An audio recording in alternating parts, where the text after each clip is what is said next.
prête plus pour expliquer la France que pour parler d'alcool finalement.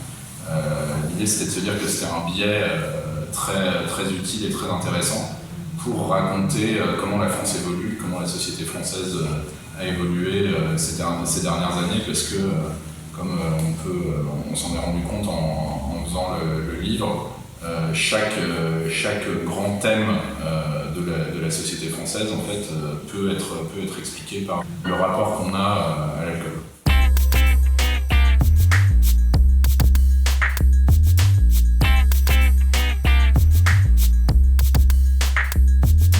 Ça signifie que le rapport des Français à l'alcool a changé.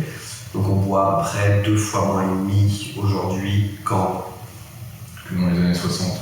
Que dans les années 60, les chiffres c'est bien. Les grandes études un peu sur l'impact de l'alcool sur la santé publique, elles sont assez récentes et il y en a qui sortent, je crois que c'est à peu près tous les 4 ans. Donc on voit que entre la dernière étude et l'avant-dernière, il y a eu une baisse en termes de mortalité, par exemple, liée à l'alcool.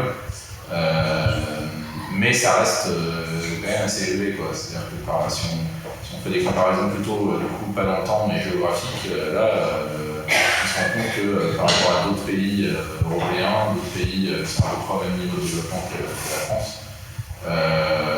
l'alcool est encore assez meurtrier, quoi. Enfin, il y a encore beaucoup de gens qui meurent à cause de l'alcool. Alors, sans doute de moins en moins, mais c'est vrai que en fait, on a tendance à se rendre compte que même si la consommation générale d'alcool baisse, la proportion de gens qui ont une consommation excessive d'alcool reste quand même la même. Et ça, c'est un peu le truc qui pose question. Et c'est ça qui est un peu tout l'enjeu des politiques publiques par rapport à l'alcool, en fait. C'est de savoir comment on fait pour que cette baisse de la consommation se retrouve aussi dans la baisse de la consommation problématique.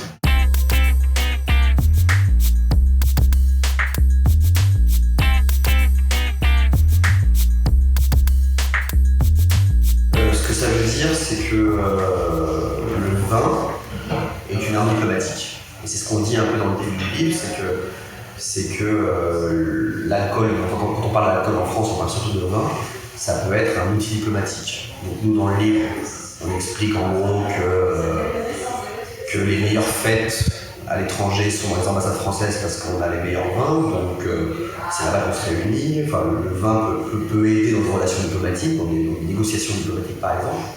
Et quand Donald Trump parle du vin, en fait il parle de la France. Et je trouve que ça dit quand même beaucoup de choses sur l'image qu'on peut avoir à l'étranger. Et en fait, il fait de la diplomatie par l'alcool et non par le vin. C'est un symbole, c'est ce qu'on rappelle un peu dans le livre, c'est qu'en fait, même si la consommation d'alcool a beaucoup baissé en France, et en fait, si la consommation d'alcool a beaucoup baissé, c'est quasiment intégralement parce que la consommation de vin a beaucoup baissé. Et malgré ça, en fait, la France reste un pays qui, dans sa culture, est lié au vin, et qui, dans son image à l'étranger, est très très lié au vin. En fait, souvent, quand on veut sanctionner la France, on tape le champagne, le vin, etc. Ça s'est retrouvé après le 11 septembre, quand la France a pas voulu faire la guerre en Irak.